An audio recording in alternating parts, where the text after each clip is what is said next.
La doctora Diana es abogada con más de 15 años de experiencia laboral en el sector privado y público, especialmente en asuntos laborales, Sistema General de Seguridad Social y Derecho Colectivo.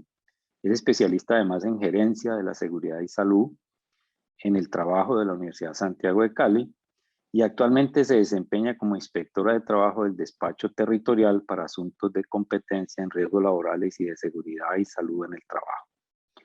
Y entonces hemos invitado a la doctora Diana como pues una persona que conoce eh, eh, muy bien el sistema y que por tanto nos va a hablar de cómo funcionan las aseguradoras de riesgos laborales en nuestro país y pues al final de su ponencia podemos hacer preguntas. Invito a todos los participantes a que nos hagan llegar la pregunta por el chat de o pues ya muchos nos han enviado algunas preguntas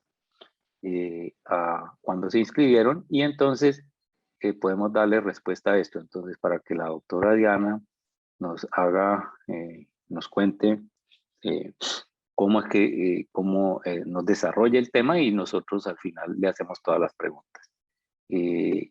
Muchas gracias, doctora Diana, por aceptar nuestra invitación y entonces quedamos a su disposición para escuchar la charla. Muchas gracias. Bueno, en primer lugar, darles un saludo y un agradecimiento especial por la invitación. Un saludo para todos los asistentes a la reunión convocada. Enviarles y hacerles extensivo el saludo cordial de la doctora Giovanni Saavedra Lazo, nuestra directora territorial, quien por situaciones ajenas a su voluntad no pudo asistir.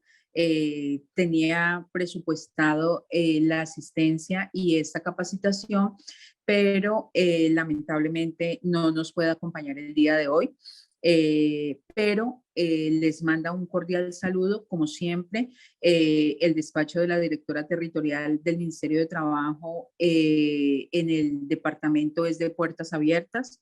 En el momento que consideren necesario el acompañamiento o la asesoría, pues para eso estamos.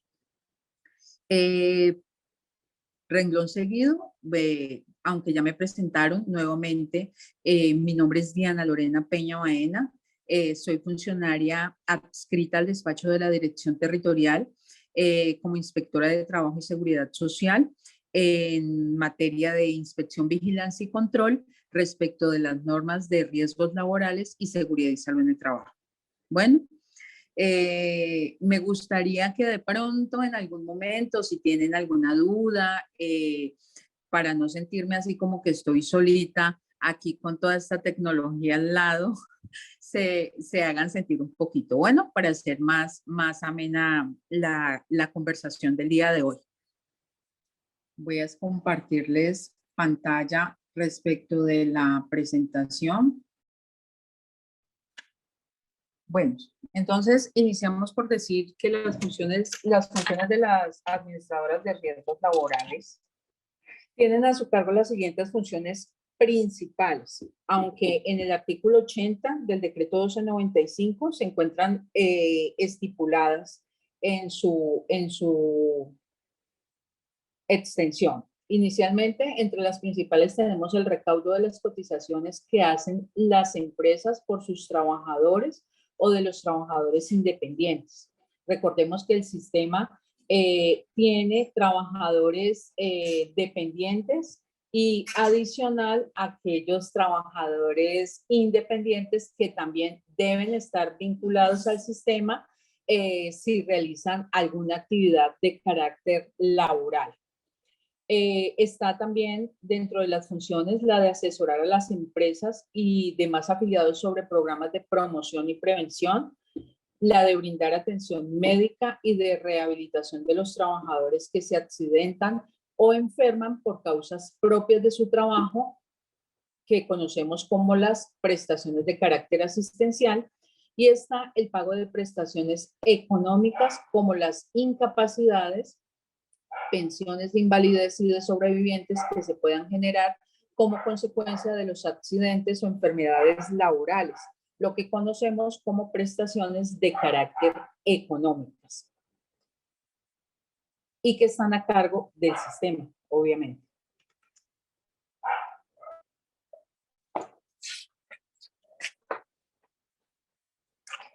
El recaudo de las cotizaciones. El artículo 2.2.4.3.4 del decreto 1072 nos estipula el monto de las cotizaciones, indicándonos que están a cargo de los empleadores y que no podrá ser inferior al 0.348 como valor mínimo, ni superior al 8.7% de la base de cotización de los trabajadores a cargo del respectivo empleador. Bueno, posteriormente, en el artículo 2.2.4.3.5 nos habla de la tabla de cotización mínima y máxima. En desarrollo del artículo 27 del decreto 1295 del 94 se adopta la siguiente tabla de cotizaciones para cada clase de riesgos y nos categoriza los riesgos yendo desde el primero como, digamos, como mínimo riesgo al riesgo 5, donde encontramos las actividades que más impacto, digámoslo así, generan y va entonces de la clase de riesgo 1 al 5. Bueno, teniendo el 5 como máximo riesgo.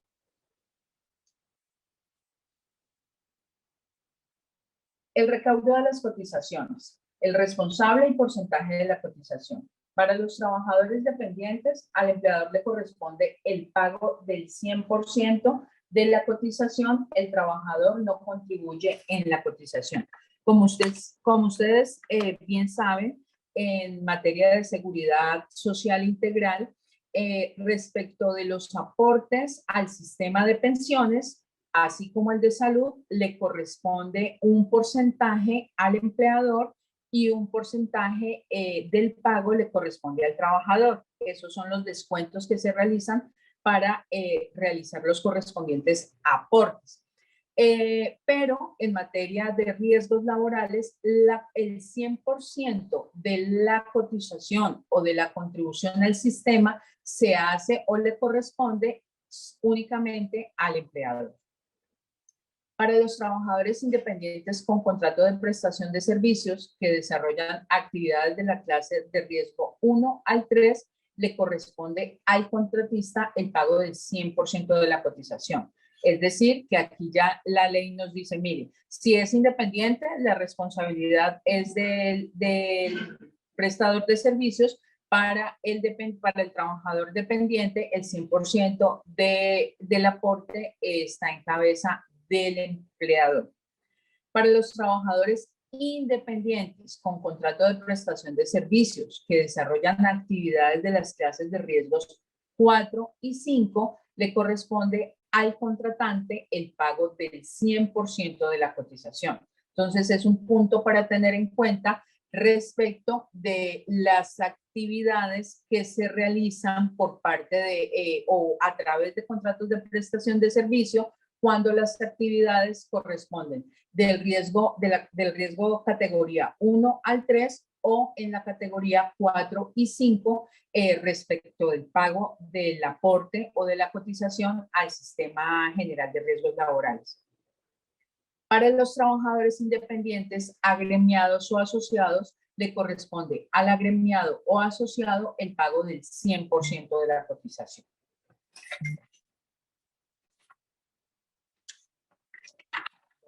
El recaudo de las cotizaciones. Respecto del recaudo de las cotizaciones, tenemos que el decreto 1295 de 1994 tiene en su artículo 19, reguló el recaudo de las cotizaciones y estipuló unos porcentajes. En la presentación se encuentra estipulado lo consagrado en el decreto 1295 del 94 en su artículo 19 y el comparativo con el artículo 11 de la ley 1562 del 2011. Bueno, quedando estipulado en el decreto 1295, en el literal A, que el 94% del total del aporte era destinado para la cobertura de las contingencias derivadas de los riesgos laborales para atender las prestaciones económicas y de salud previstas en el decreto, para el desarrollo de programas regulares de prevención y control de riesgos laborales de rehabilitación integral y para la administración del sistema. Por su parte, el decreto 1562 del 2011, en su artículo 11, en el numeral 2, estipula que el 92% del total de la cotización, la entidad administradora de riesgos laborales destinará como mínimo el 10% para las siguientes actividades. Para el desarrollo de programas regulares de prevención y control de riesgos laborales y de rehabilitación integral en las empresas afiliadas, para el apoyo, asesoría y desarrollo de campañas en sus empresas afiliadas para el desarrollo de actividades en el control de riesgos, el desarrollo de los sistemas de vigilancia epidemiológica y la evaluación y formulación de ajustes al plan de trabajo anual de las empresas. Los dos objetivos principales de esta obligación son el monitoreo permanente de las condiciones de trabajo y salud y el control efectivo del riesgo.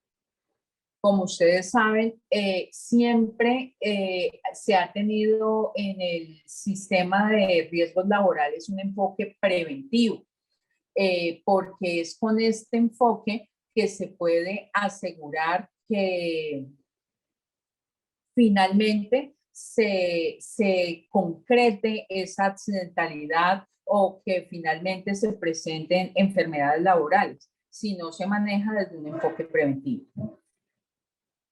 Las administradoras de riesgos laborales deben desarrollar programas, campañas, crear o implementar mecanismos y acciones para prevenir los daños secundarios y secuelas en caso de incapacidad permanente, parcial e invalidez, para lograr la rehabilitación integral, procesos de readaptación y reubicación laboral. Diseño y asesoría en la implementación de áreas, puestos de trabajo, maquinarias, equipos y herramientas para los procesos de reinserción laboral con el objeto de intervenir y evitar los accidentes de trabajo y enfermedades laborales.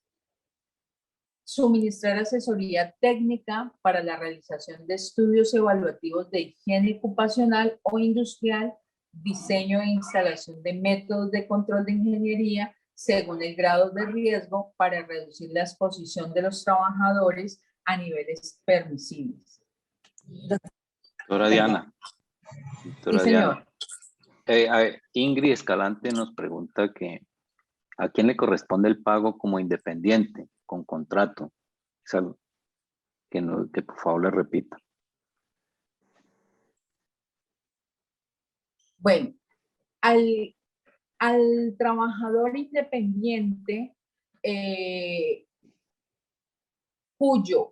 cuya actividad esté catalogada o categorizada en el riesgo 1 al 3, le corresponde el 100% al contratista, al trabajador independiente. Para los trabajadores independientes con ejercicio de un contrato de prestación de servicios, que su riesgo se encuentre en la categoría 4 y 5, le corresponde al contratante el pago del 100% de la cotización. No sé si quede claro para Ingrid. Ok, ya nos dirá. Sí, que muchas gracias. Ok.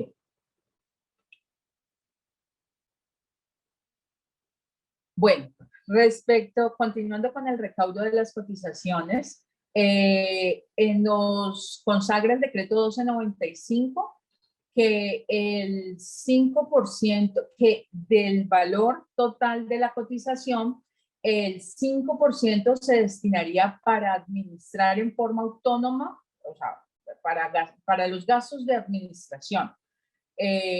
para el desarrollo de programas, campañas y acciones de educación, prevención e investigación de los accidentes de trabajo y enfermedades profesionales de los afiliados que deben desarrollar directamente o a través de un contrato las entidades administradoras de riesgos laborales.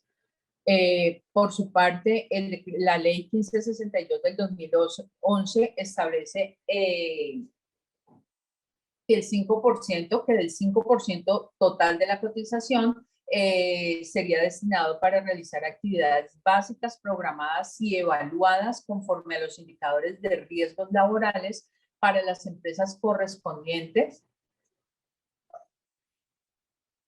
Como mínimo serán las siguientes. A, programas, campañas y acciones de educación y prevención dirigidas a garantizar que sus empresas afiliadas conozcan, cumplen las normas y reglamentos técnicos en salud ocupacional expedidos por el Ministerio de Trabajo. Programas, campañas y acciones de educación y prevención dirigidas a garantizar que sus empresas afiliadas cumplan con el desarrollo del nivel básico del plan de trabajo anual de su programa de salud ocupacional o sistema de gestión. Asesoría técnica básica para el desarrollo del programa de salud ocupacional o sistema de seguridad y salud en el trabajo y el plan de trabajo anual de todas las empresas.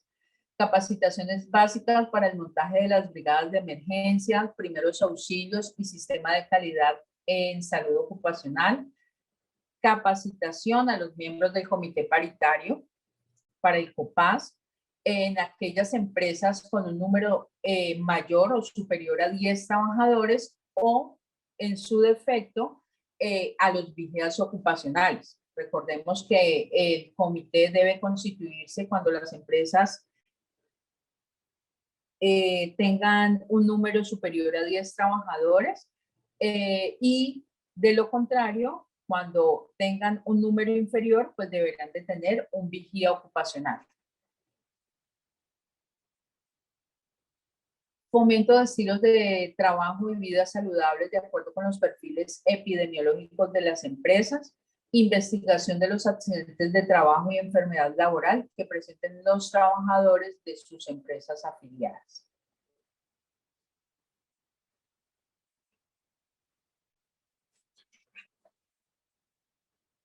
Finalmente, el 1% para el Fondo de Riesgos Laborales, de que trata el artículo 94. Y en la ley 1562 del 2011 se establece que hasta el 3% del total de la cotización se destinará para el Fondo de Riesgos Laborales, pues según la reglamentación vigente. Para el momento tenemos que es del 1%.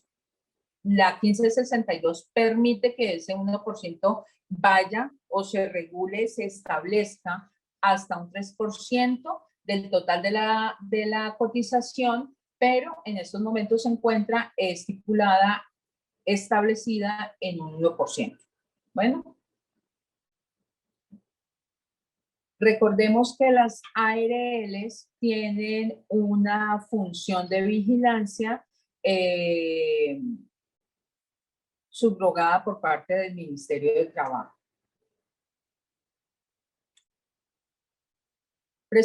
Prestaciones a cargo del Sistema General de Riesgos Laborales. Entonces, el decreto 1295 de 1994, en su artículo 5, estableció que a cargo del sistema estaban unas prestaciones. Entre ellas tenemos las prestaciones asistenciales.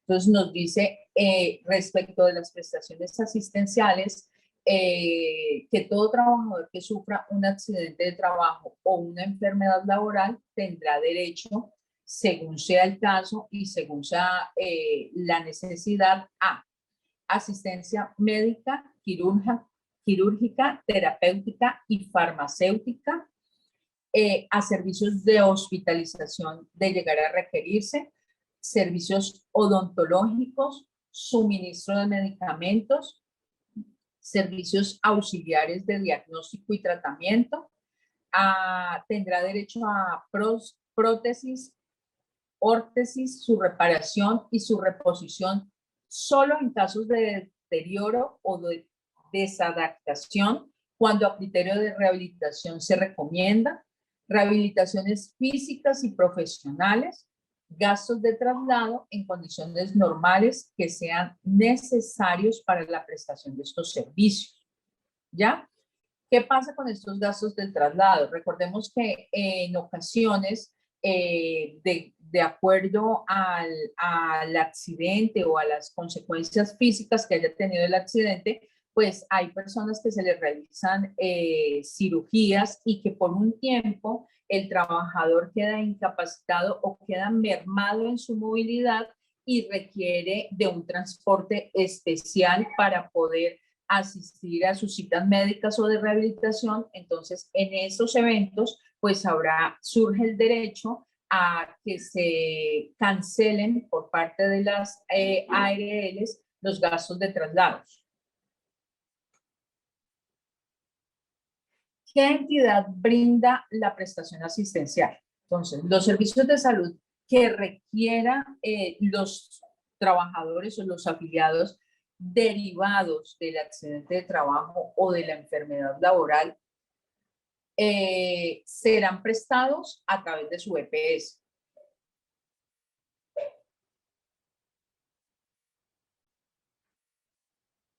En algunas ocasiones, las mismas ARLs hacen la remisión a sus IPS para que presten los servicios de salud. Pero por regla general es la EPS quien presta los servicios asistenciales. Salvo están los tratamientos de rehabilitación profesional y los servicios de medicina ocupacional que las ARLs hacen la remisión a los centros de rehabilitación con los cuales tengan convenio.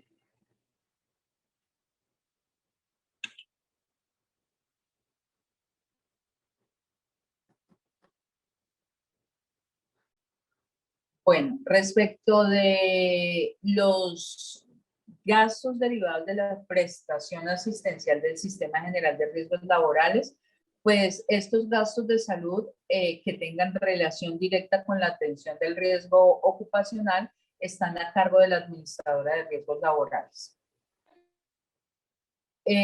La incapacidad temporal es un acto médico expedido por el médico tratante adscrito a la entidad promotora de salud a la cual está afiliado el trabajador.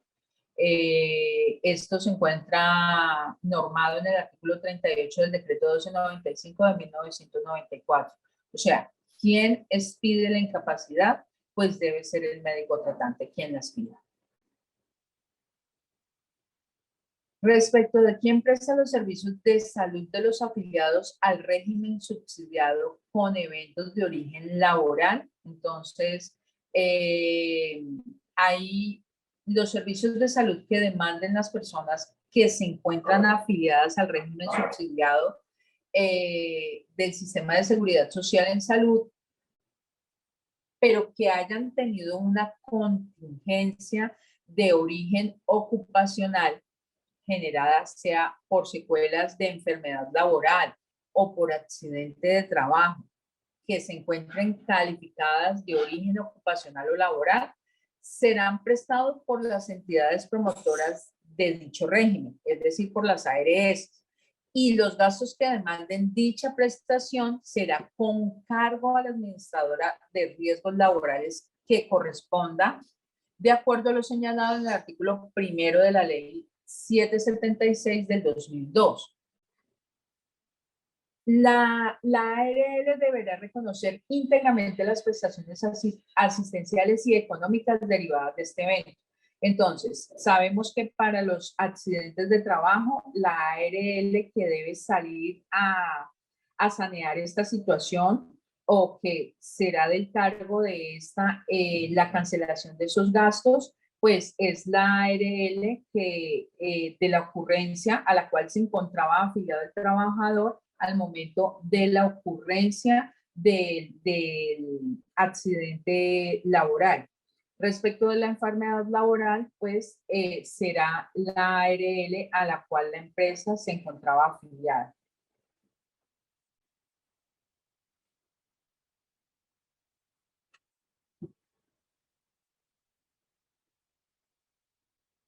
En el artículo 7º del decreto 1295 encontramos las prestaciones económicas a cargo del Sistema General de Riesgos Laborales.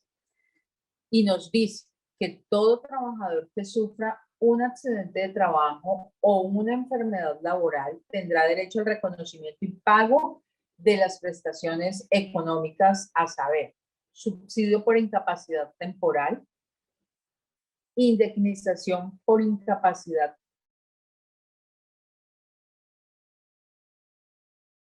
debe mediar para pues la calificación y que se encuentren firme, pensión de invalidez, pensión de sobrevivientes y auxilio funerario. Esto concordante con la ley 776 del 2002. Que en su artículo primero nos manifiesta el derecho a las prestaciones. Todo afiliado al Sistema General de Riesgos Laborales que en los términos de la presente ley o del decreto 1295 de 1994 sufra un accidente de trabajo o una enfermedad laboral o como consecuencia de ello se incapacite, se invalide o muera, tendrá derecho a que este sistema, a que con cargo al Sistema General de Riesgos Laborales, le preste los servicios asistenciales y le reconozca las prestaciones económicas a los que se refiere el decreto 1295 del 94 y la presente ley, que ya los leímos. ¿Listo? Entonces, de conformidad digamos, a lo que hay lugar, si es un accidente y tuvo necesidad de realizarse una cirugía, de una prótesis, pues entonces tendrá lugar a ello y durante el tiempo que no pueda realizar sus labores, pues tendrá derecho al pago de sus incapacidades. Por otro lado, si el accidente de trabajo ocasiona la muerte del trabajador, pues entonces se seguirá con el proceso correspondiente para el pago de la pensión de sobrevivientes. ¿Bueno?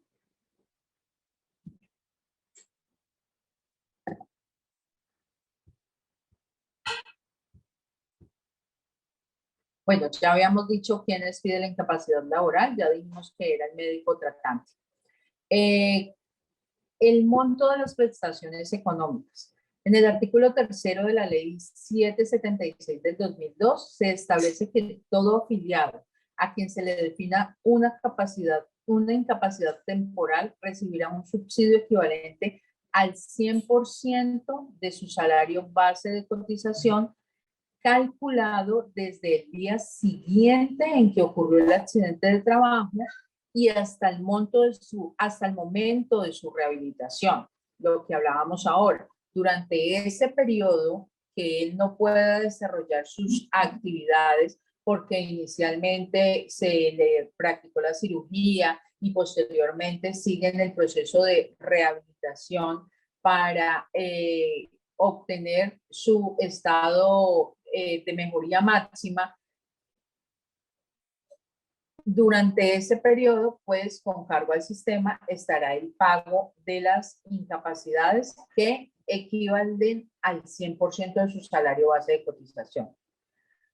Recordemos que es hasta el momento de su rehabilitación, readaptación, curación o de la declaratoria de su incapacidad permanente parcial, pues debe mediar el certificado de mejoría máxima en aras pues de determinar si hay lugar, si se procede con la calificación para determinar la pérdida de capacidad laboral, determinar si hay lugar a restricciones, a una orden de restricciones de carácter ocupacional, o si el médico considera que debe haber una reubicación de puesto de trabajo para ese trabajador.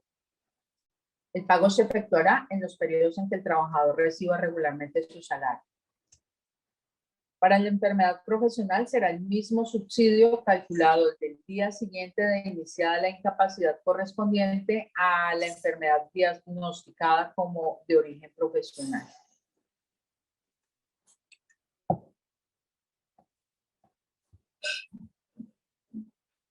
¿Por cuánto tiempo se surte el periodo de incapacidad temporal? El periodo durante el cual se reconoce la prestación que la norma nos determina será por un periodo de 180 días que podrán ser prorrogados por un periodo que no supere otros 180 días continuos adicionales. Recordemos que estas incapacidades deben ser continuas. Cuando esta prórroga se determine como necesaria para el tratamiento del afiliado o para culminar su periodo de rehabilitación. Entonces, pues en este periodo se debe de determinar si el trabajador efectivamente, después de practicarle todo o de agotar, mejor dicho, todo ese proceso a que haya lugar de realizar, bien sean cirugías, terapias, pues que dentro de este periodo se dé dicho proceso de rehabilitación para reincorporar nuevamente al trabajador a su vida laboral. Cumplido el periodo, si no hubiese logrado la curación o rehabilitación del afiliado, se debe iniciar el procedimiento para determinar el estado de incapacidad permanente parcial o de invalidez. Entonces, ese periodo lo consagra la norma es para que se agoten todas las posibilidades médicas de recuperar y de rehabilitar a este trabajador, o en su defecto le dice, mire, si en este periodo usted considera que no va a obtenerse la rehabilitación de ese trabajador, entonces continúe con el proceso para calificar y determinar si es un trabajador que posteriormente se va a poder nuevamente vincular a sus labores o a sus actividades. Hasta tanto no se establezca el grado de incapacidad o invalidez, la ARL continuará cancelando el subsidio por incapacidad temporal. Bueno, ¿quién asume el pago de la incapacidad temporal? Y este es algo que digamos un poquitico muchas veces lleva confusión o lo desconocemos y lleva mucho a realizar consultas. Y es quien asume el pago de la incapacidad temporal, porque entonces digamos que el empleador dice yo no lo cancelo porque es que él no está trabajándome, la EPS dice no porque eso fue un accidente de trabajo. Bueno, se puede presentar, no es que pase siempre, sino que se puede presentar y es algo por lo que las personas consultan mucho. Y el pago de la incapacidad temporal es asumido por las entidades promotoras de salud. Recordemos que ya dijimos que quien presta los servicios asistenciales es la EPS a la cual se encuentra afiliado el trabajador con recobro al Sistema General de Riesgos, y quien otorga o expide la incapacidad, pues es el médico tratante, ¿ya? Entonces, el pago de la incapacidad temporal es inicialmente asumido por la entidad promotora de salud, por la EPS, y posteriormente, cuando se determina la calificación de origen, en primera oportunidad sea de origen común, perdón, calificación de origen en primera oportunidad sea común, o por la administradora de riesgos laborales en caso de que la calificación de origen en primera oportunidad sea laboral. Si existe controversia, continuará cubriendo dicha incapacidad temporal hasta que exista un dictamen firme emitido por la Junta Regional o calificación de invalidez. Digamos que ahí la norma le dice, mire, asúmala usted y finalmente cuando se determine el origen y queden firme esa calificación, pues entonces ya se hacen, digamos, los cruces. Entonces le dice, mire, yo había cancelado esto, pero fue calificado de origen ocupacional, entonces va con cargo a ese sistema y se le reintegra a la EPS los dineros que se hayan cancelado como incapacidad temporal.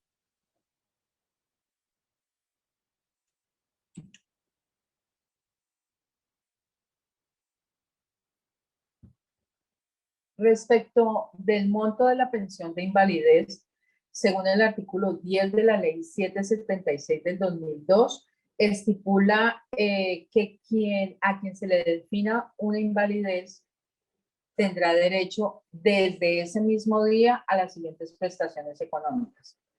Cuando la invalidez es superior al 50% e inferior al 66%, tendrá derecho a una pensión de invalidez equivalente al 60% del ingreso base de liquidación.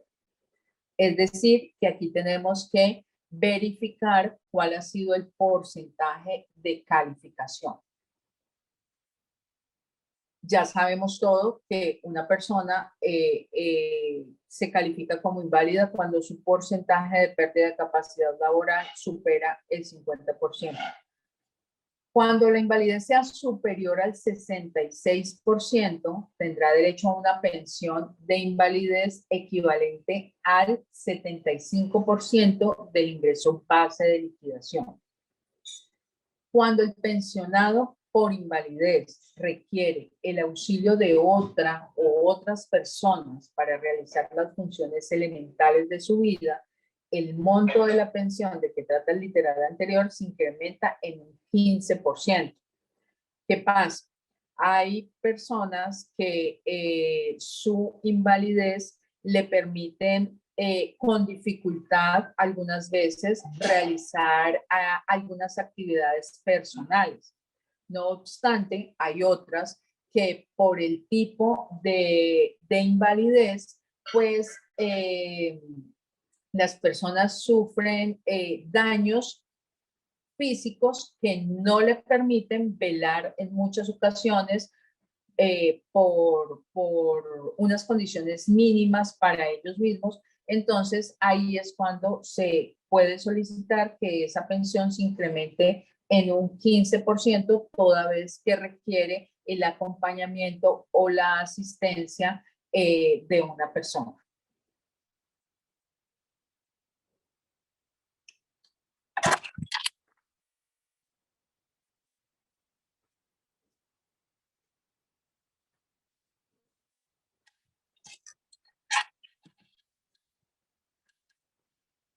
¿Qué es el auxilio funerario y qué entidad reconoce el pago del mismo?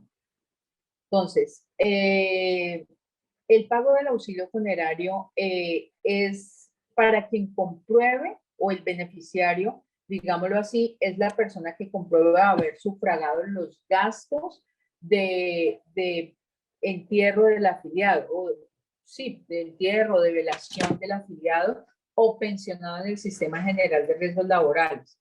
Tendrá derecho a percibir el auxilio funerario, que es equivalente al último salario base de cotización o al valor correspondiente a la última mesada pensional recibida, dependiendo de si era un trabajador activo o era un pensionado del Sistema General de Riesgos Laborales, sin que pueda ser inferior a 5 salarios mínimos legales mensuales vigentes, ni superior a 10 veces dicho salario. ¿Con cargo a quién? Pues este auxilio deberá de ser cubierto por la respectiva administradora de riesgos laborales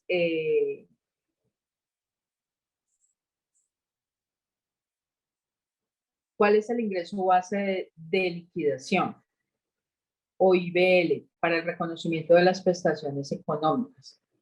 El artículo 5 de la ley 1562 estableció para accidentes de trabajo el ingreso base de liquidación de la prestación económica. Cuando sucede un accidente de trabajo, es el promedio y corresponde al promedio del ingreso base de cotización de los últimos 6 meses de la ocurrencia del accidente de trabajo o fracción de los meses si el tiempo laborado no supera este tiempo.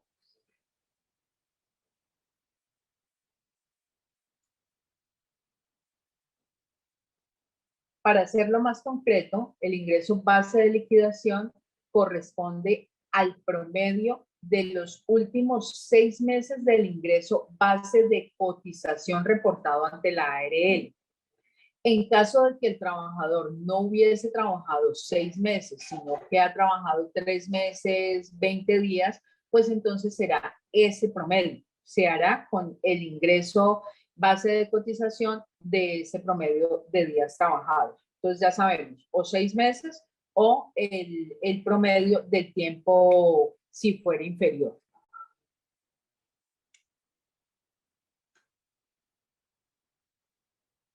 ¿Cuál es el monto de la pensión de sobrevivientes?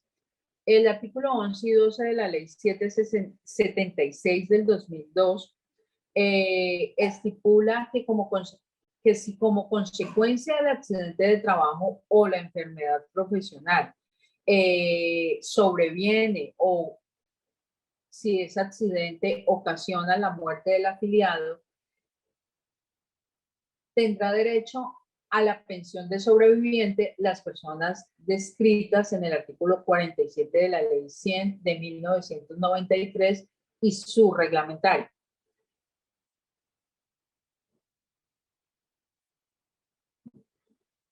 Cuando sea por muerte del afiliado, corresponde al 75% del salario base de liquidación. Cuando es por muerte del pensionado, equivale al 100% de la mesada o de lo que el pensionado se encontrare recibiendo. Cuando el pensionado disfruta de la pensión reconocida como fundamento en el literal C del artículo 10 de la ley 776, se liquidará y pagará descontando el 15% que se le reconocía al causante.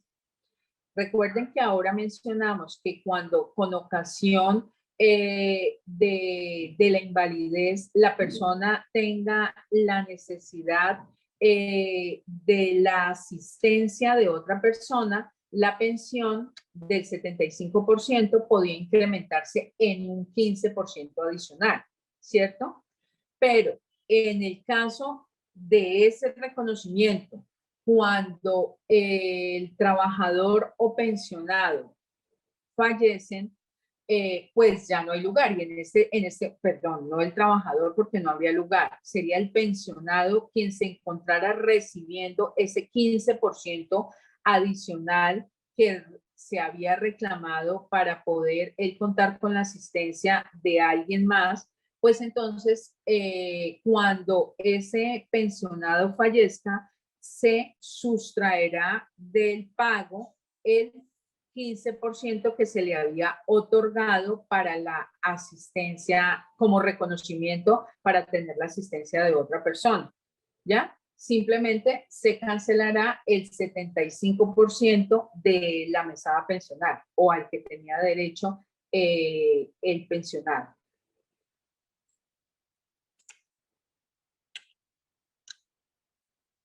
Bueno, hasta ahí digamos que hemos hecho el recorrido así general del sistema general de riesgos laborales o de las funciones de las administradoras de riesgos laborales.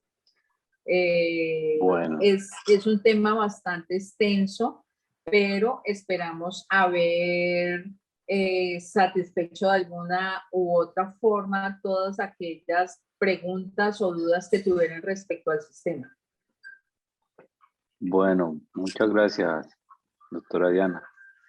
Desde luego hay algunas preguntas, ¿cierto? Entonces, vamos a proceder a esto. Veo en algunas inquietudes que ya habíamos recibido, las que han puesto en el chat. ¿Quién vigila las ARL? ¿Quién vigila las ARL? Las ARL las vigila, bueno, el Estado respecto de sus funciones, las vigila en cuanto al cumplimiento de sus obligaciones el Ministerio de Trabajo. respecto del cumplimiento de las obligaciones, respecto del cumplimiento de los derechos asistenciales, lo hace la Superintendencia de Salud. Y respecto del pago o no del cumplimiento de las prestaciones económicas, lo realiza la Superintendencia Financiera. Ok, entonces está siendo vigilada por esas tres entidades, las ARL. Es decir, Básicamente, que sí, señor. o sea que cualquier queja relacionada con uno de esos tres temas tiene que estar dirigida a estas superintendencias. Bueno, digamos que cada una de las entidades tiene sus funciones propias de inspección, sus temas propios de inspección, vigilancia y control. Entonces, respecto de sus funciones generales, por decir algo, alguien requirió la asesoría técnica de la ARL y la ARL lo negó, ¿cierto? Sí. Es una de las funciones de las ARLs brindar asesoría a sus afiliados y no lo hizo. Entonces, ahí el Ministerio de Trabajo tiene competencia.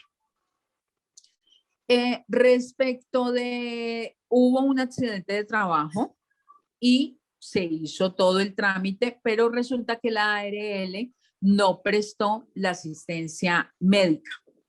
No, porque dice, por decir algo, puede decir algo, no tengo contrato, entonces no lo atiendo, no le presto la asistencia médica. Entonces, ahí la Superintendencia de Salud tiene la función de inspección respecto a temas asistenciales. O respecto del pago de los derechos económicos, entonces la Superintendencia Financiera es quien tiene la competencia. Por ejemplo, el no pago de incapacidades derivadas, como ya lo manifestamos, derivadas de riesgo ocupacional, derivadas de una enfermedad laboral o de un accidente de trabajo. Ok, perfecto. ¿Y tienen ustedes conocimiento de cuáles son las principales quejas, las principales PQRS y FA que le ponen al final de las ARL en Colombia? ¿Cuáles son que si tenemos conocimiento, bueno, no me atrevería a dar una información porque la verdad no tengo conocimiento de cuál sea la queja reiterada.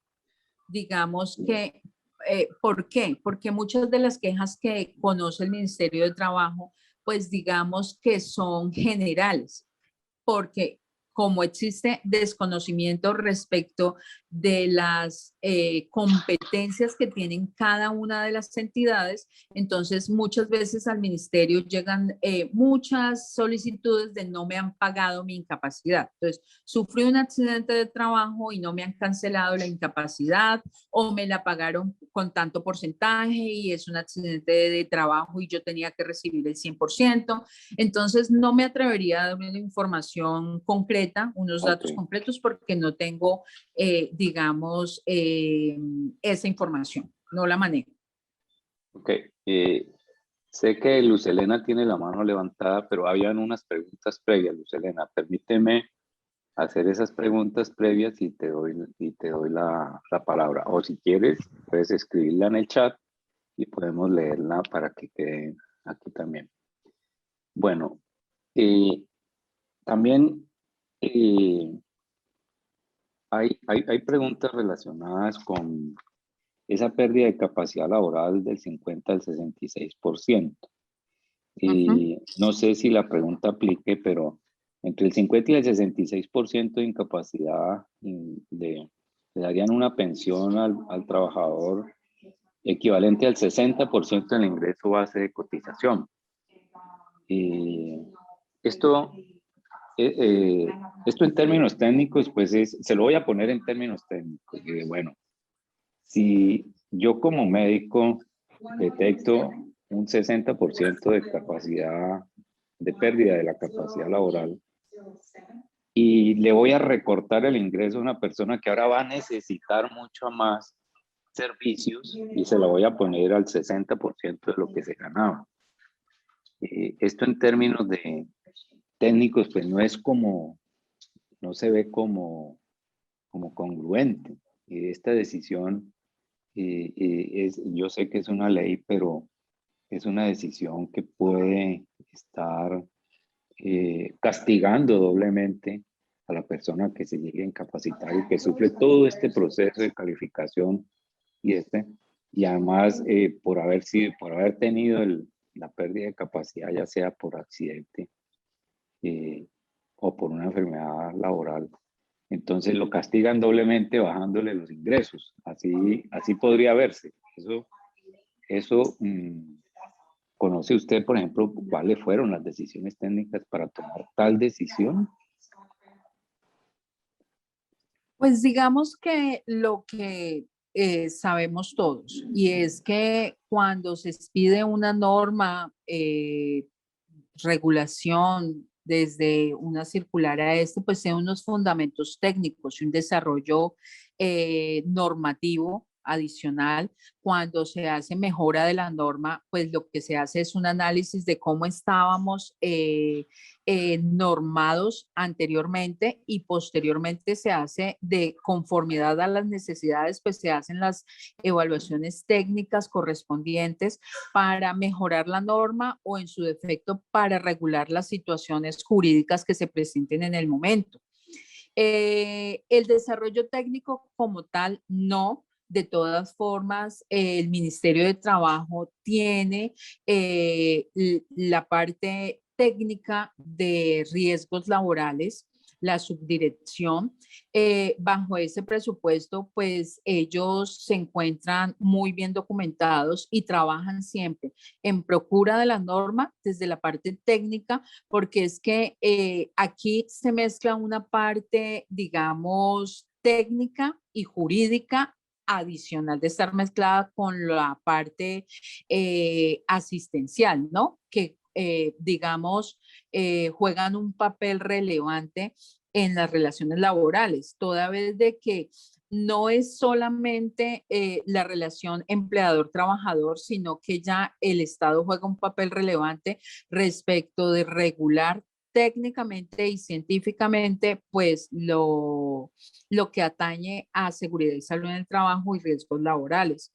Bajo ese presupuesto, pues muchas veces encontramos que las normas son ambiguas o que lo que usted manifiesta respecto de que sería como una doble sanción para el trabajador, además de tener una pérdida de capacidad laboral que muchas veces deja a la persona, ya no al trabajador, sino a la persona en unas condiciones muy particulares, con su capacidad laboral mermada en más de un 60%, pero de todas formas siempre tenemos la acción de mejora y la posibilidad de que desde estos espacios académicos se generen propuestas que sean tenidas en cuenta, que sean tenidas en cuenta al momento de mejorar la norma.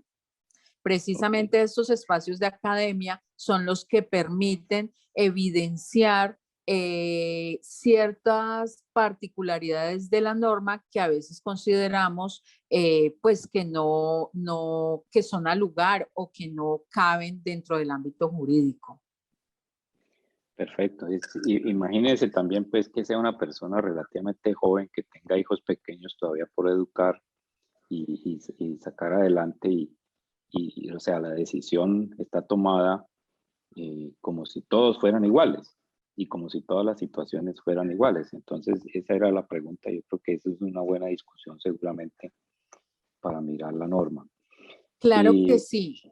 Igual cabe mencionar que se ha expedido el manual, o sea, se encuentra hace mucho tiempo el manual para volver esa mano de obra que de pronto tuvo una calificación y fue catalogado como una pérdida superior al 50% para volver otra vez a remanufacturar esa mano de obra y reconvertir esa mano de obra, ¿no? Que es hasta allá, o sea, el sistema, todo ese espacio también lo contempla. Ok, bueno, hay otra pregunta relacionada con la pandemia.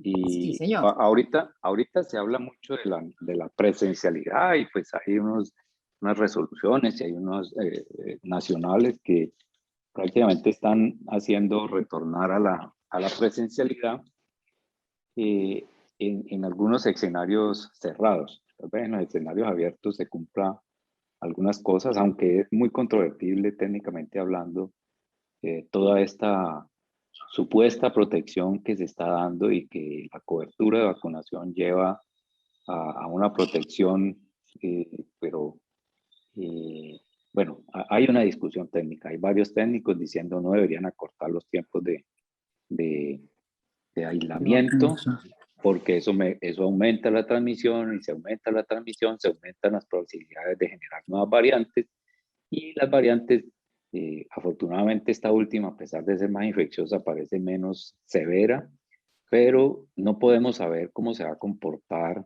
todavía, no tenemos conocimiento como sí se tiene de influenza, de predecir las nuevas variantes para producir nuevas vacunas. Entonces ya con preocupación hay recientes estudios que están mostrando que la protección de las vacunas actualmente para enfermedad severa pues se disminuye mucho a los 120 días y prácticamente pierde su efecto después de los 120 días. Entonces, por lo menos hasta allí van los estudios. No se ha dicho nada en contrario, o no se ha dicho más, ni se ha corroborado ese último estudio. Entonces, estos escenarios laborales que son, por ejemplo, los escenarios escolares, los escenarios de en todos los niveles de escolaridad, y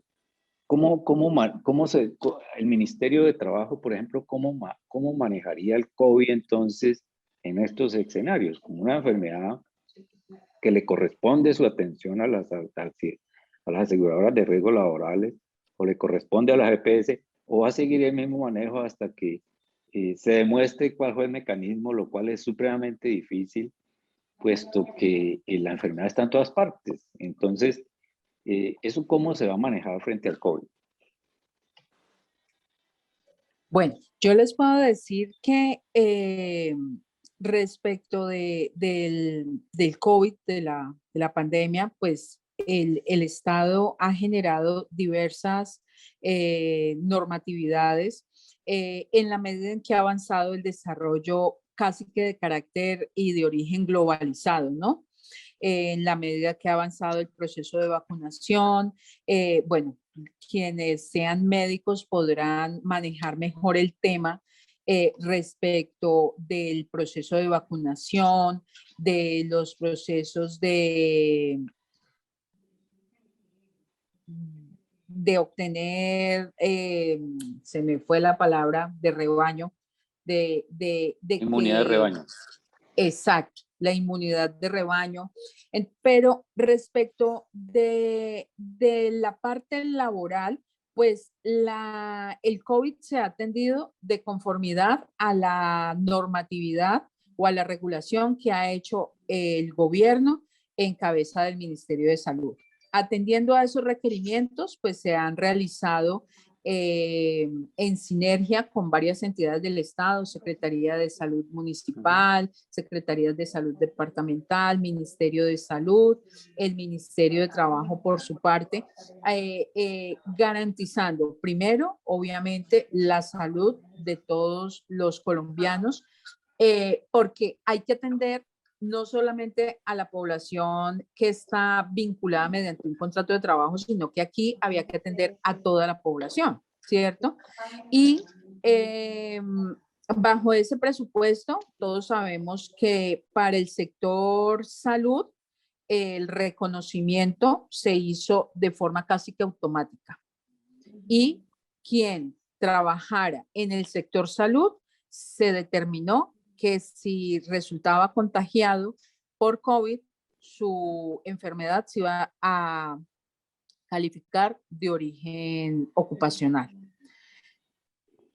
Respecto del resto de trabajadores, obviamente se hace el reporte, pero pues para que sea calificada sí debe de existir un nexo causal. O sea, seguimos con la misma reglamentación que teníamos anteriormente para calificar o no el accidente de trabajo o la enfermedad laboral, que debe de haber un nexo de causalidad.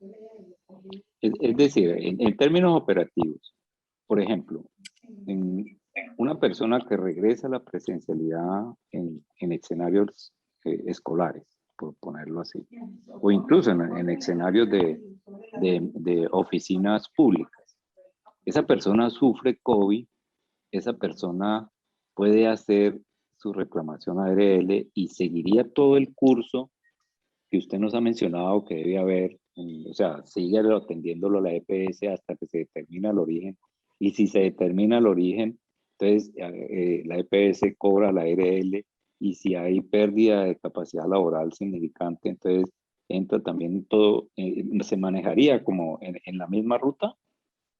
Sí, sí, claro. O sea, seguimos con la reglamentación que teníamos. Se debe seguir toda la reglamentación, o sea, normal. Lo que pasa es que surgió, digamos, esta patología surgió en el camino, entonces, como es muy especial, automáticamente se reguló la materia para el personal que trabaja en el sector salud. Para ellos quedó establecido así. Para los demás tenemos que seguir lo que la norma nos estipulaba y lo que tú acabas de decir. Ok, perfecto. Bueno, voy a ir en orden en el chat de acuerdo a lo que nos escribieron.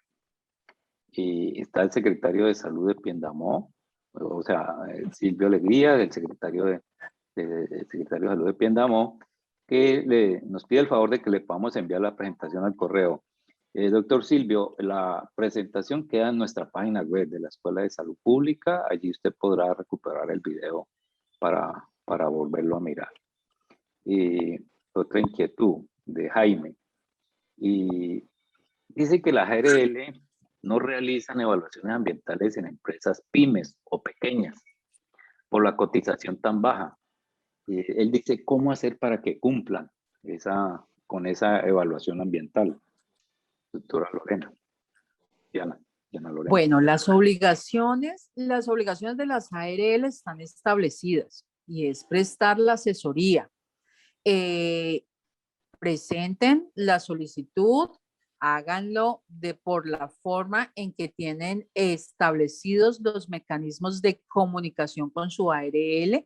Normalmente lo que uno puede ver es que les asignan un especialista para que atienda la empresa.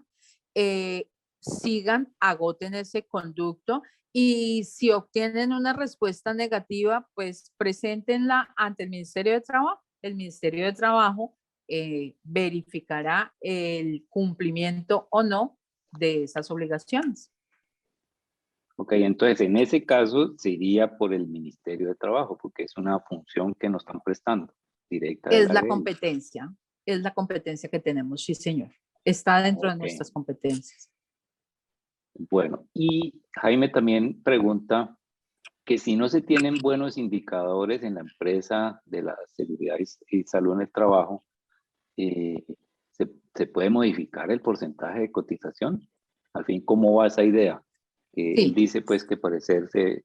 Sí está la posibilidad.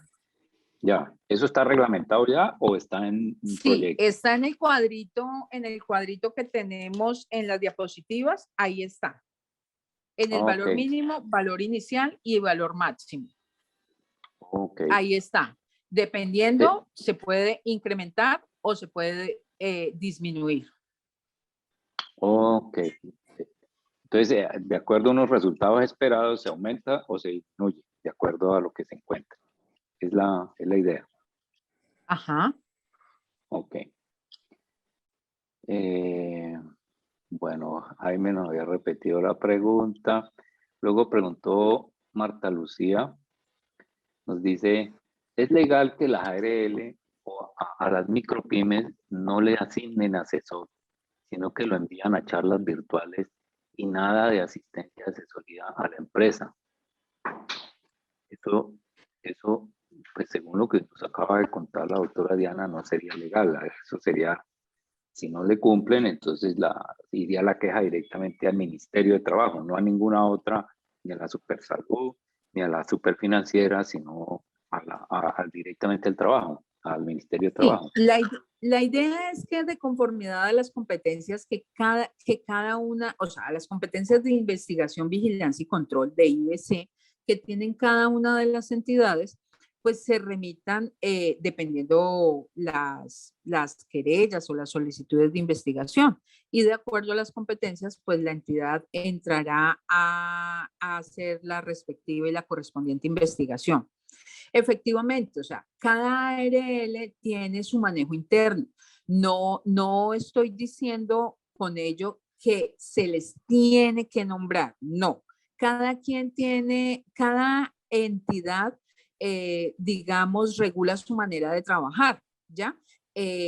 Que eso debe quedar muy claro al momento en que usted hace su afiliación, entonces le comunican cuáles son los mecanismos o el método de comunicación que tienen, si tienen un OneDrive, si tienen acceso al OneDrive, si tienen normalmente lo que uno ve o se entera es que tienen un usuario, un código y que a través de ahí, pues ahora está muy sistematizado, entonces en línea pueden acceder a certificaciones y eso. Entonces yo lo que les digo es esto, las funciones de las ARLs, las obligaciones están en la ley.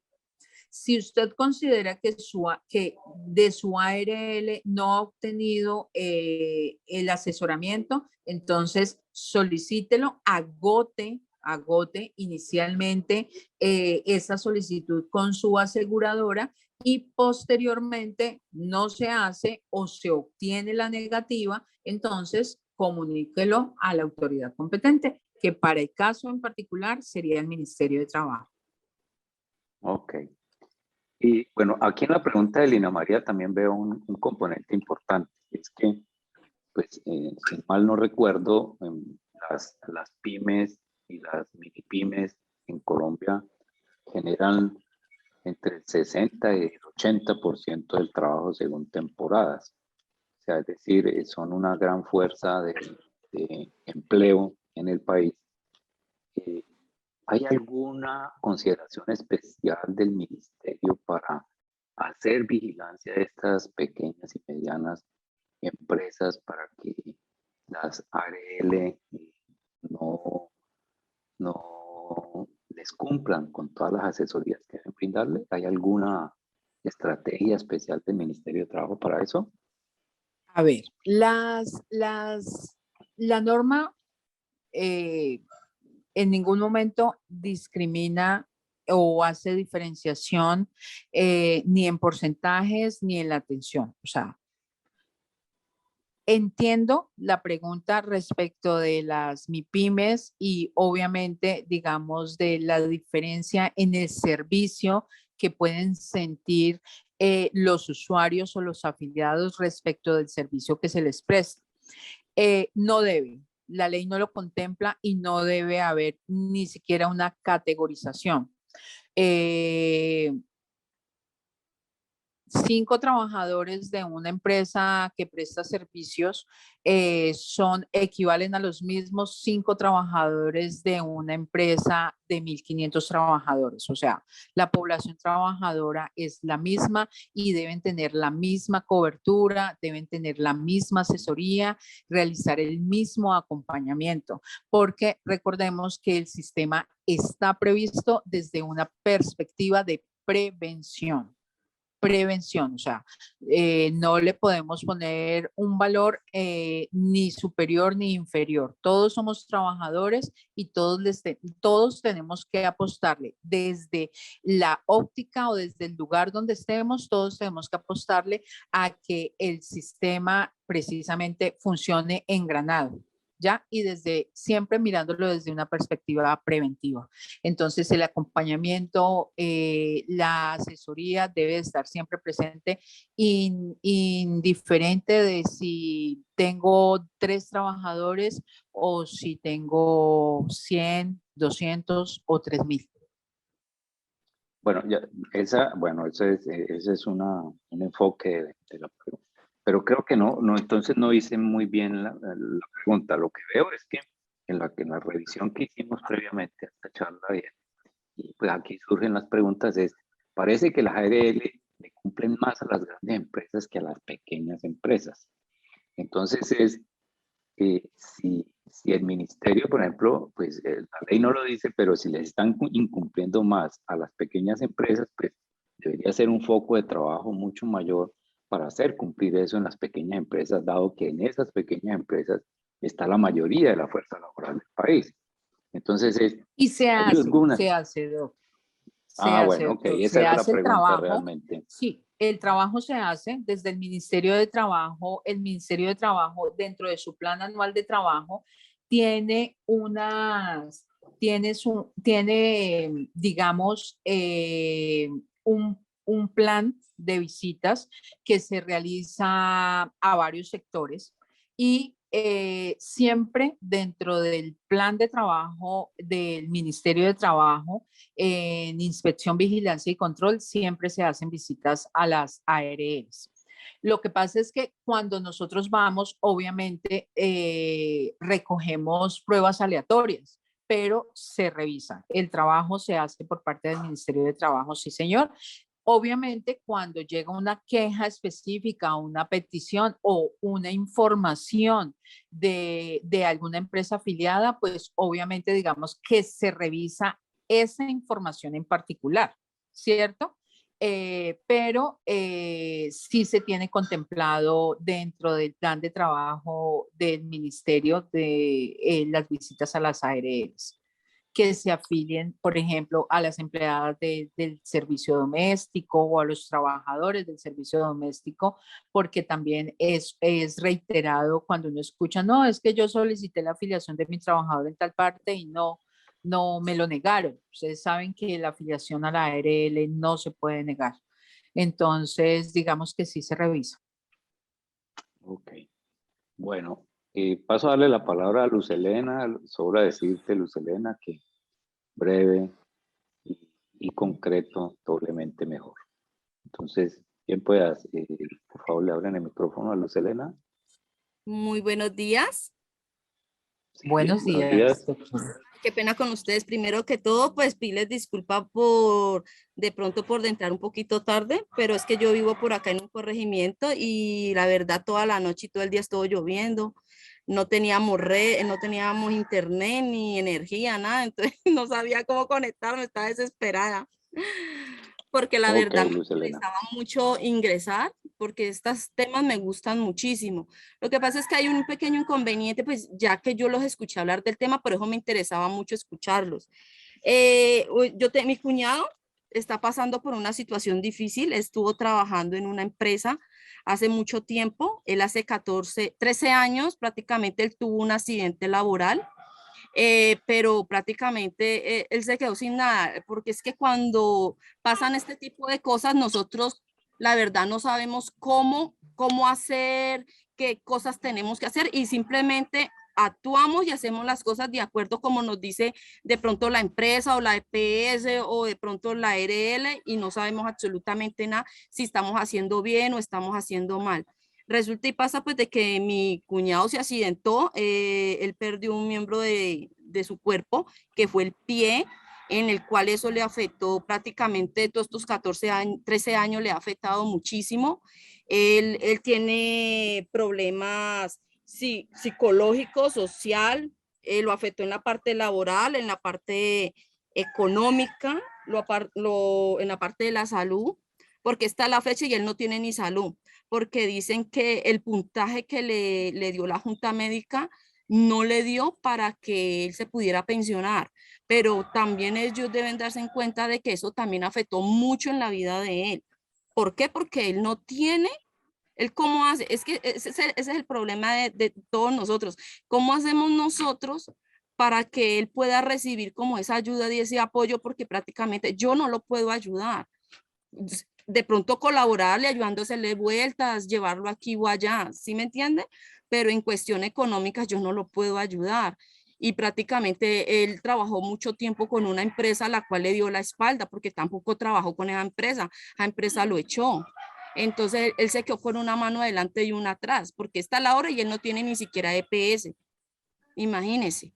Entonces es bastante difícil esa situación. Entonces, ustedes que saben más de ese tema, de la ARL, bueno, todo ese tipo de cosas que escucho yo, ¿cómo podemos ayudar de pronto a mi cuñado para que a él lo puedan ver? Porque a él lo vio lo de la Junta Médica y lo mandaron a Bogotá. Se fue hasta allá, pero no le dieron el puntaje necesario para pensionarlo. Pero no, entonces en ese caso no podemos, no sabemos qué hacer. Entonces, ¿qué podemos hacer para poderlo ayudar para que esta junta médica lo pueda volver a evaluar y lo pueda ayudar en algo? Él sacó Ok, de puntaje 39.48. ok, Luz Helena. Vamos a ver, en esos casos, ¿qué se hace, doctora Diana? ¿Cómo se Bueno, apela a estas decisiones y cómo es el bueno. procedimiento? Entonces, pues hay varias cosas. Primero que todo, manifestarle a todos los asistentes que el Ministerio de Trabajo tiene su grupo de atención al ciudadano, donde precisamente se da la asesoría a todas aquellas personas que tengan dudas respecto de sus situaciones particulares en materia laboral y de seguridad y salud en el trabajo o riesgos laborales. El grupo tiene a disposición de todo el público funcionarios que conocen la norma y los procedimientos en aras de precisamente guiar a las personas para que realicen sus trámites o realicen los trámites correspondientes. Bueno, eso primero que todo, para que lo socialicen, que es uno de los servicios que el Ministerio de Trabajo tiene a cargo y que hacemos presencia en todo el territorio nacional. Respecto de qué pasa con ese trabajador, recordemos que cuando un trabajador tiene una pérdida de capacidad laboral, está el fuero de estabilidad ocupacional reforzada, razón por la cual si la persona tiene una disminución en su fuerza, en su capacidad laboral, pues tiene el derecho a ser protegido para continuar con su vínculo laboral y no dejarlo, primero, por fuera de la seguridad social y segundo, sin un ingreso mínimo vital móvil. Bueno, entonces eso, otro dato para que lo tengamos ahí. Respecto ya del caso particular de la señora, veo que fue hace mucho tiempo, entonces si ella quiere puede acercarse al Ministerio de Trabajo y valorar la situación, porque una vez el dictamen esté en firme, los dictámenes solamente podrán ser, veo que ya fue a la Junta de Calificación Nacional, porque me manifiesta ella que fue a Bogotá, ya deberá iniciar el proceso judicial, o sea que deberá acudir ante la justicia ordinaria a fin de que un juez de la República evalúe y valore esas otras condiciones que de pronto en el dictamen no fueron tenidas en cuenta. Y ya él, de conformidad a todas sus condiciones actuales y del accidente, determinará si aumenta ese porcentaje de calificación y obtiene su porcentaje para adquirir la pensión de invalidez. Ok, o sea, doctora Diana, ese es el procedimiento en ese caso. Ya cuando Sí, llega a Junta Nacional, para dar un poco más de visión general del proceso, cuando una Junta Regional califica y no hay conformidad, ¿se pasa a la Junta Nacional? ¿Ese es el procedimiento? Señor. Inicialmente, Sí. es calificada por la EPS, Okay. el origen, ¿cierto? Sí. Digamos, estamos hablando de origen. Posteriormente, si hay alguien de los que intervienen dentro del proceso de calificación, si una de las partes intervinientes considera que hay lugar, presenta su inconformidad. Ahí es inconformidad para que vaya a la Junta Regional de Calificación de Invalidez. La Junta califica finalmente y esa calificación tiene recursos. ¿El recurso quién es? Es el recurso de reposición y apelación. El recurso de apelación va a la Junta Nacional. Una vez la Junta Nacional califique, ya no hay más en esa línea. Entonces, quien, puede revisar es la justicia ordinaria. Ya debe de ser presentado ante un juez laboral. Okay.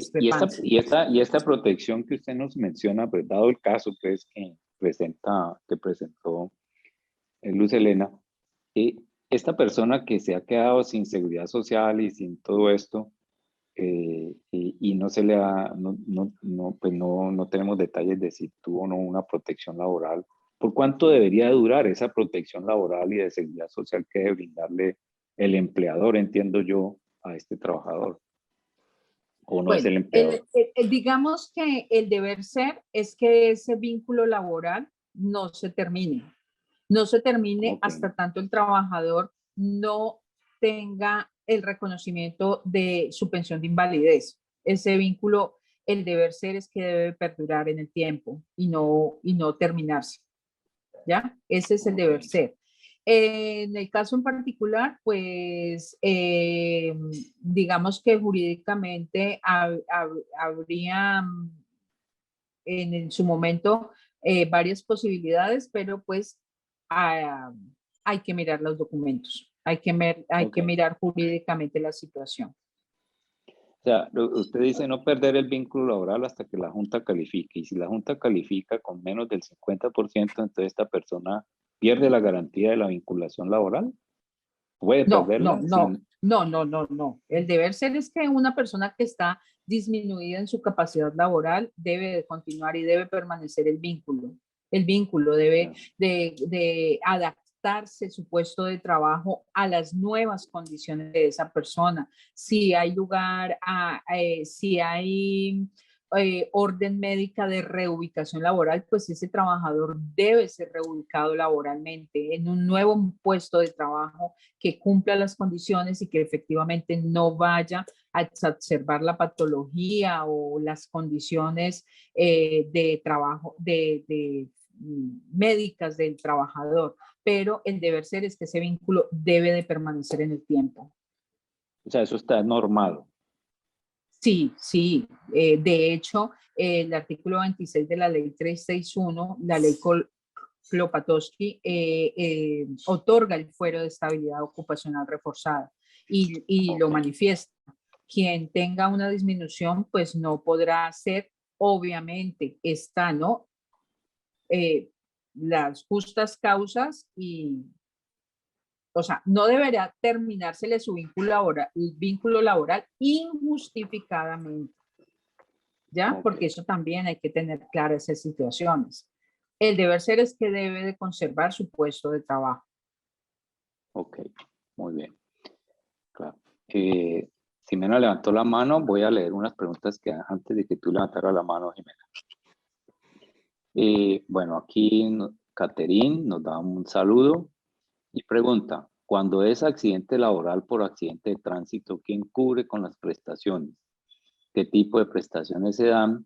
Los controles que se presenten y qué porcentaje cubre la entidad. Bueno, ahí sí desmenucémoslos un poquitico y vámoslo contestando a medida. Bueno, inicialmente cuando el accidente de trabajo es con ocasión, o sea, es un accidente de tránsito con ocasión, pues inicialmente están el pago de las pólizas, de los SOATs, de los vehículos que se vieron comprometidos en el accidente y posteriormente pues lo que ya hablamos, la EPS, se hacen los reportes y en la parte asistencial es atendido por la EPS y en la parte económica pues la ARL con cargo al sistema. ¿Ya? Lo que vimos anteriormente. Ok. No sé si tenía otra parte la pregunta. A ver, mira, ¿qué tipo de prestaciones, los controles que se presenten? Las O sea, mismas, asistenciales y económicas. ajá, ok. ¿Hay una repartición de porcentajes en cubrir toda esa atención? Entre, por ejemplo, si es de tránsito, pues sí hay seguro obligatorio, hay SOAT, hay EPS también y hay ARL. Entonces, ¿cómo se mezclan esas tres entidades allí No, para...? normalmente lo que se hace cuando son accidentes de trabajo es que se agota el porcentaje que cubre el SOA. Él tiene unos Ok, salarios, se agota inicialmente y se atiende así. Y con el informe de accidente de trabajo, con el FURAD, cuando se ha presentado o se presenta el FURAD, pues que la empresa debe también reportar. ¿Por qué? Porque si es un accidente de trabajo, pues debe cumplir con los requisitos para que sea catalogado accidente de trabajo, ¿no? Entonces claro. es que el trabajador en ese desplazamiento, en el cumplimiento de sus labores o con ocasión de una orden de trabajo que se le había otorgado, en ese trayecto sufra el accidente. ¿Ya? Entonces tenemos Ok, que cumplir con esos requisitos para efectivamente proceder de conformidad a ello. Entonces, si cumple con esos requisitos, la empresa o el empleador debe reportar el accidente de trabajo a la ARL, mientras tanto se le da la cobertura normal que tienen los accidentes de tránsito, que es con los SOATs de los vehículos que se vieron envueltos en el accidente de tránsito y posteriormente pues sigue el cumplimiento de la EPS y ya entonces como la contingencia, se reportó el accidente y la contingencia, digamos, va a ser una vez calificado, va a ser de origen ocupacional, pues se asume de conformidad a lo que está reglamentado. ok. Bueno, luego Lina María Cardona nos expresa una opinión. Dice que le parece que debe cambiarse las normas, pues la realidad es otra. Las pequeñas empresas son las más desprotegidas. Ella es una opinión de Lina. Bueno. Luz Helena. Ok. Dice Giancarlo, ¿dónde y cómo se consiguen datos de incapacidades, su duración, los pagos hechos por las mismas? ¿Quién guarda esos registros, doctora Diana? Esos registros, bueno, no tengo la certeza, me cogió así como con ese dato, pero debe de haber estadísticas en el Ministerio de Salud y en los comités técnicos que se hacen por parte de las EPS de siniestralidad. Las ARLs, ustedes saben que funcionan como aseguradoras, entonces también tengo, por ejemplo, tengo presente Positiva lo hace en informes casi que de carácter anual. Ok. Ok. ¿No hay un sistema nacional donde uno pueda consultar, por ejemplo, de bases? Les consigo el dato porque Ok. la verdad con esa pregunta sí me Ok. cogieron fuera de base un Ok. poquito, entonces les consulto el dato y se los comparto. Bueno, muchas gracias. Nosotros nos comprometemos a hacerle llegar a ustedes ese dato. A los Bueno, señor. participantes. Bueno. Bueno, Gustavo Girón nos dice, ese asunto creo que durante la pandemia se habló mucho que las ARL no cumplieron con la entrega de insumos de bioseguridad para el personal de salud. ¿Me podrían decir cómo actuaron frente a esta gran problemática? O sea, las ARL tienen que entregar insumos para la protección de los trabajadores. Del sector salud, efectivamente. Únicamente. Sí, señor. del sector salud. Ellos, una vez reglamentada dicha situación, el Ministerio de Trabajo de forma inmediata realizó contacto con cada uno de ellos y se realiza, ahorita están por periodos, creo que de carácter mensuales, inicialmente y durante todo el tiempo del confinamiento fue de carácter semanal. Las ARLs debían presentar un informe y se hace un seguimiento por parte del Ministerio de Trabajo. Se hace un seguimiento de que las ARLs a sus empresas afiliadas o con cobertura les hagan entrega de esos insumos. Ok, ok, bueno. No sé si eso responde todo, Gustavo. Bueno, Marta Lucía pregunta acerca de lo mismo de las micropymes. Ya tratamos el tema, no sé, Marta Lucía, si quedó claro, nos hace saber, por favor. Y ya también, Marta Lucía también preguntó lo de los elementos de protección personal de los trabajadores de salud, lo acabamos de aclarar. James Frank dice, ¿cuál es el alcance del sistema general de riesgos laborales en relación a los trabajadores rurales que no están cubiertos en riesgos laborales? ¿Qué alcances hay allí? Bueno, pues el Ministerio de Trabajo como entidad que desarrolla la política pública de trabajo, pues digamos que tiene varias líneas de trabajo respecto a buscar la afiliación de todos aquellos que realicen actividades laborales. El trabajo rural es una línea porque Colombia es rural digamos, en su grandeza, somos todavía un país muy rural.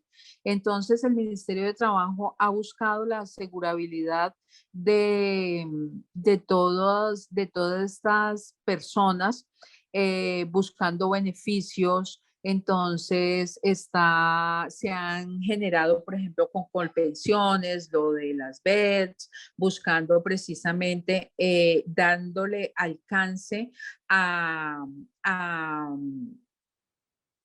a tener vinculados a esos trabajadores. Lo que pasa es que, como todos sabemos, es un tema donde pues el Estado debe comprometer algunos recursos para buscar inicialmente la asegurabilidad y digamos que se está trabajando, al menos en la política pública que implementa el Ministerio de Trabajo, pues se busca con el desarrollo de asociaciones campesinas, buscan darle estabilidad a todos esos proyectos económicos que generen ingresos para poder así garantizar que las personas productivas económicamente pues busquen la asegurabilidad en el sistema para luego tener la posibilidad de que todas esas contingencias pues estén aseguradas.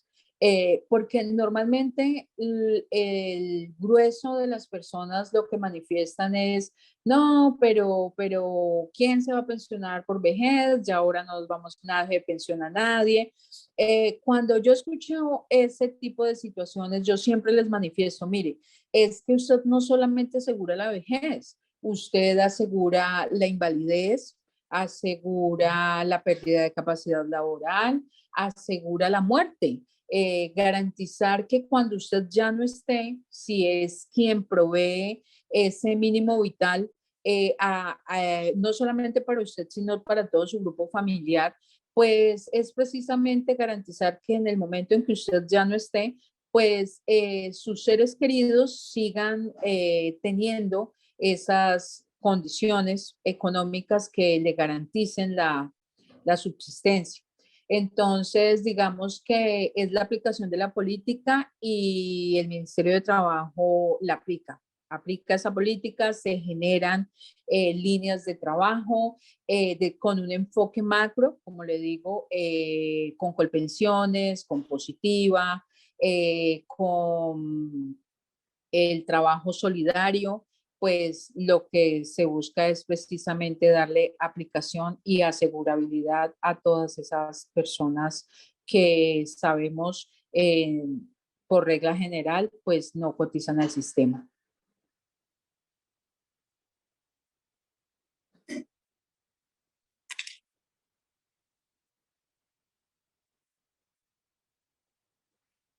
¿Me escuchan? Sí, perdón, estaba hablando con el mono cerrado. Muchas gracias, Okay. doctora Diana, por la aclaración.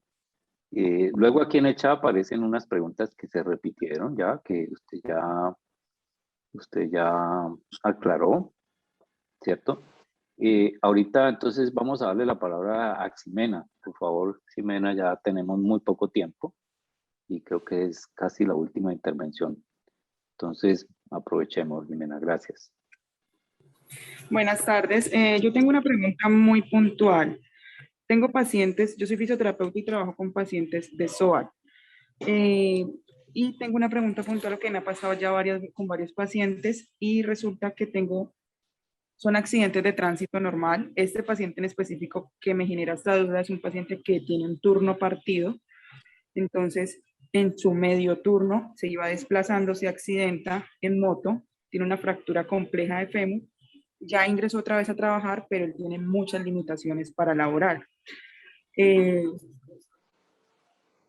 posibilidad hay de que sea valorado por médico laboral para que sea él quien le dé las restricciones para poder laborar? Porque es una persona que debe cargar canastas de 25, 50 kilos. Bueno, doctora, Okay, pues con respecto a la pregunta, ¿qué posibilidad tiene? Pues tiene todas las posibilidades porque una vez el trabajador se reintegra a sus labores, debe de tener una evaluación médico ocupacional de reintegro. Y mientras el trabajador, mientras la persona esté siendo atendida, las restricciones son dadas por el médico tratante. Una vez sea reintegrado a sus labores, estas deben ser asumidas, esas restricciones, por el sistema de seguridad y salud de la empresa. Entonces tendría que entrarse a mirar si se realizó la evaluación médica ocupacional de reintegro, el concepto técnico emitido de conformidad a esa evaluación médica ocupacional, y posteriormente deberá ser su puesto de trabajo deberá ser adecuado a sus condiciones de trabajo. Pues unas canastillas de ese peso exceden por norma el peso que las personas deben levantar sin asistencia. Entonces, pues dejo ahí esa Sí, es situación. que De todas formas, como esa siempre, el recomendación yo se ministerio. la di al paciente de que por favor solicitara pues lo de la valoración por médico laboral y todo eso cuando iba a ingresar. Y la persona de recursos humanos de la empresa le dijo que ella no entendía por qué tenía que ser valorado por un médico laboral si el accidente no fue laboral, sino que fue un accidente de tránsito pues fuera de las horas de trabajo. Independiente de que sea ocupacional o laboral o por riesgo común, las patologías deberán ser atendidas en todo momento sin que medie esa calificación, porque es que lo que tenemos que cuidar es la salud del paciente.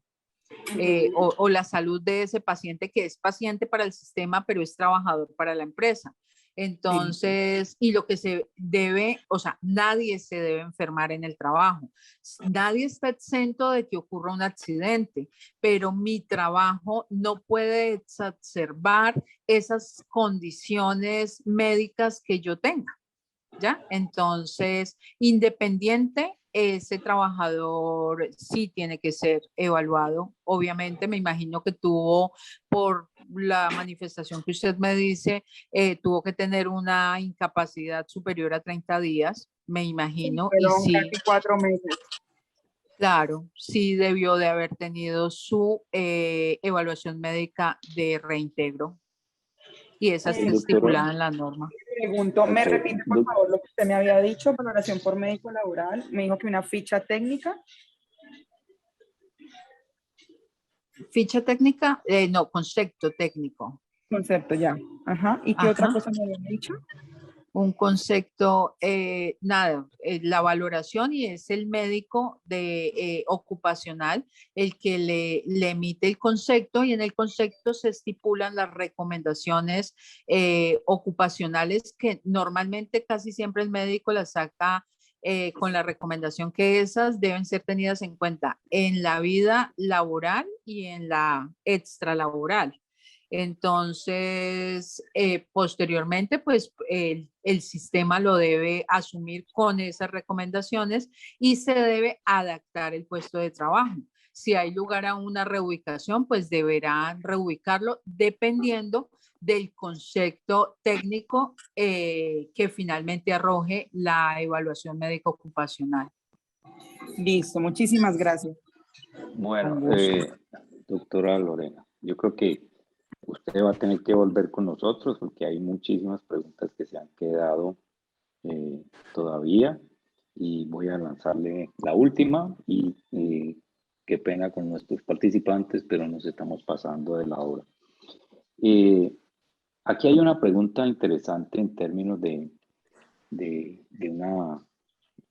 una decisión que se tomó hace 12 años, en donde se dio una pérdida de capacidad laboral inferior al 50%, se hizo una indemnización de la persona, y a este momento hacen la revisión de la liquidación y hubo un error.